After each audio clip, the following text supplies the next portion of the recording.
ಯಾರಿಗೆ ನೋವಿನ ಅನುಭವ ತುಂಬಾ ಇರುತ್ತದೆಯೋ ಅವರು ಮತ್ತೊಬ್ಬರಿಗೆ ನೋವನ್ನು ಕೊಡಲು ಇಷ್ಟಪಡುವುದಿಲ್ಲ.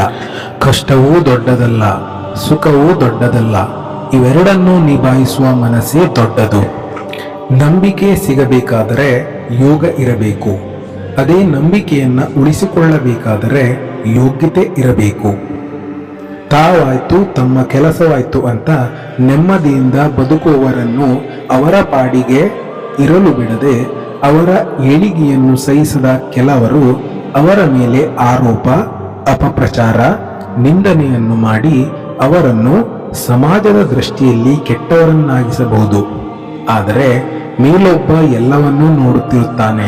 ಅವರವರ ಕರ್ಮ ಫಲಗಳಿಗನುಗುಣವಾಗಿ ತಕ್ಕ ಶಿಕ್ಷೆಯನ್ನು ನೀಡೇ ನೀಡುತ್ತಾನೆ. ಜೀವನದಲ್ಲಿ ಹಿನ್ನಡೆಯಾದಾಗ ನಿರಾಸೆಗೊಳ್ಳುವುದು ಬೇಡ. ಬಿಲ್ಲಿನಿಂದ ಬಾಣ ಬಿಡಬೇಕಾದರೆ ಅದನ್ನು ಹಿಂದಕ್ಕೆ ಎಳೆದೇ ಬಿಡಬೇಕು. ಇಲ್ಲವಾದರೆ ಬಾಣದ ವೇಗ ಸರಿಯಾಗಿರದೆ ಗುರಿಯನ್ನು ಮುಟ್ಟಲು ಸಾಧ್ಯವಾಗುವುದಿಲ್ಲ. ಆಸ್ತಿ ಅಂತಸ್ತು ಯಾರಿಗೆ ಬೇಕು? ಬೆಳ್ಳಿ ಬಂಗಾರ ಹೊತ್ತು ಎಲ್ಲಿಗೆ ಹೋಗಬೇಕು? ಅಂಬಲಿ ಕುಡಿದರೂ ಸಹ ಮನಸ್ಸಿಗೆ ಮೊದಲು ನೆಮ್ಮದಿ ಇರಬೇಕು. ಆಸೆಯು ರಾಜನನ್ನು ಗುಲಾಮನನ್ನಾಗಿಸುತ್ತದೆ, ತಾಳ್ಮೆಯು ಗುಲಾಮನನ್ನೂ ರಾಜನನ್ನಾಗಿಸುತ್ತದೆ. ಯಾರಿಗಾದರೂ ಏನನ್ನಾದರೂ ಕೊಡಬೇಕು ಅಂತ ನಿಮಗೆ ಅನಿಸಿದರೆ ಅವರಿಗೆ ಅದರ ಬೆಲೆ ಗೊತ್ತಿದ್ದರೆ ಮಾತ್ರ ಕೊಡಿ. ಅದನ್ನು ಉಳಿಸಿಕೊಳ್ಳುವ ರೀತಿ ಅವರಿಗೆ ಗೊತ್ತಿರಬೇಕು. ಇಲ್ಲವಾದರೆ ನೀವು ಕೊಟ್ಟಂತಹ ವಸ್ತುವಿಗೆ ಬೆಲೆ ಇರುವುದಿಲ್ಲ. ಅದು ಪ್ರೀತಿ ಆಗಿರಬಹುದು ಅಥವಾ ಉಡುಗೊರೆಯಾಗಿರಬಹುದು. ಈಗ ನಡೆಯುತ್ತಿರುವುದನ್ನು ಒಪ್ಪಿಕೋ. ಹಿಂದೆ ನಡೆದಿದ್ದನ್ನ ಬಿಟ್ಟು ಬಿಡು. ಮುಂದೆ ನಡೆಯುವುದರ ಮೇಲೆ ನಂಬಿಕೆ ಇಡು. ಆ ಭಗವಂತನ ಹೃದಯದಲ್ಲಿ ವಾಸಿಸಲು ಯಾವುದೇ ಬಾಡಿಗೆ ಕಟ್ಟಬೇಕಾಗಿಲ್ಲ. ಆತನ ನಿರಂತರ ಸ್ಮರಣೆಯೊಂದೇ ಸಾಕು. ಸಾಧ್ಯವೇ ಇಲ್ಲ ಎಂದುಕೊಂಡರೆ ಸಾಧನೆ ಬಲು ದೂರ.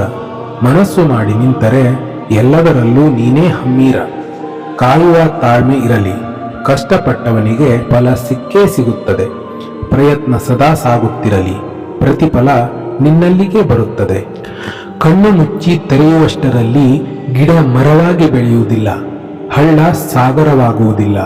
ಹಾಗಿದ್ದಾಗ ಎಲ್ಲಾ ಸಮಸ್ಯೆಗಳಿಗೆ ಕ್ಷಣ ಮಾತ್ರದಲ್ಲಿ ಪರಿಹಾರ ಸಿಗಬೇಕೆಂದು ಹೇಗೆ ಆಶಿಸಲು ಸಾಧ್ಯ? ಕಾಲ ಎಲ್ಲವನ್ನೂ ಸರಿಪಡಿಸುತ್ತದೆ. ತಾಳ್ಮೆಯೊಂದೇ ಇದಕ್ಕೆ ಸರಿಯಾದ ಮಾರ್ಗ. ಅತಿ ದೊಡ್ಡ ಸಂಪತ್ತು ಎಂದರೆ ಬುದ್ಧಿವಂತಿಕೆ. ಬಲವಾದ ಆಯುಧವೆಂದರೆ ತಾಳ್ಮೆ. ಅತ್ಯಂತ ಉತ್ತಮ ರಕ್ಷಣೆ ಎಂದರೆ ನಂಬಿಕೆ. ಅತ್ಯಂತ ಒಳ್ಳೆಯ ಔಷಧಿ ಎಂದರೆ ನಗು. ವಿಸ್ಮಯವೆಂದರೆ ಇವೆಲ್ಲವೂ ದುಡ್ಡಿಲ್ಲದೆ ಸುಲಭವಾಗಿ ಸಿಗುತ್ತದೆ. ಆದರೂ ಇವುಗಳನ್ನು ಯಾರೂ ಸಹ ಸರಿಯಾಗಿ ಬಳಸಿಕೊಳ್ಳುತ್ತಿಲ್ಲ. ಇದೇ ತರಹದ ಇನ್ನಷ್ಟು ಹೆಚ್ಚಿನ ಮೋಟಿವೇಶನ್ಗಳಿಗಾಗಿ ದಯವಿಟ್ಟು ನಮ್ಮ ಚಾನೆಲ್ ಅನ್ನು ಸಬ್ಸ್ಕ್ರೈಬ್ ಮಾಡಿಕೊಳ್ಳಿ. ಧನ್ಯವಾದಗಳು.